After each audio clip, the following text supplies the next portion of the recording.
Dok, may ubo po kasi ako at ang kapal ng plema ko madikit.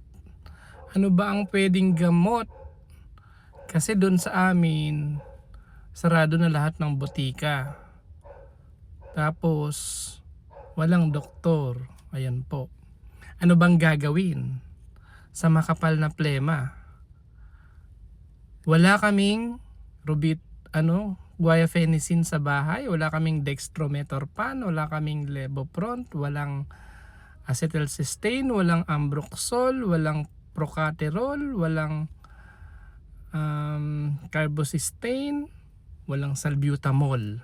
Wala. Ang meron sa amin, San Mig Light tsaka Red Horse. Ay hindi na, hindi tama 'yun no.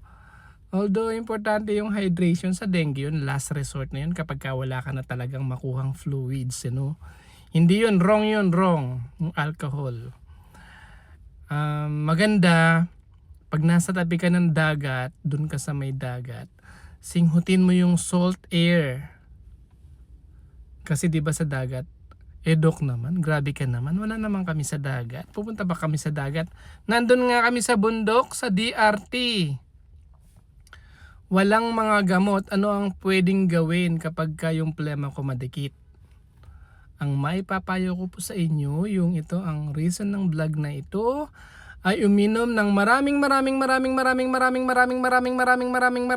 tubig. Ayun po ang tunay na natural remedy, natural way na pinaka accessible, cheap. Uminom lang ng maraming tubig. Kapag ka inuubo yung ating mga anak o kahit yung adult, uminom ng maraming tubig. Painumin ng maraming tubig kahit na nga umiinom pa ng mga gamot yung ating mga anak, kahit naka-antibiotic pa.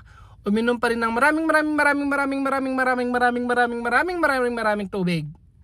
Sa matatanda naman, pag maplema madikit, uminom pa rin ng maraming tubig, except pagka may sakit sa bato at may sakit sa puso. Ayan.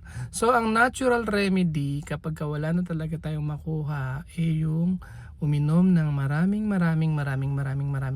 tubig. Good morning po, thank you.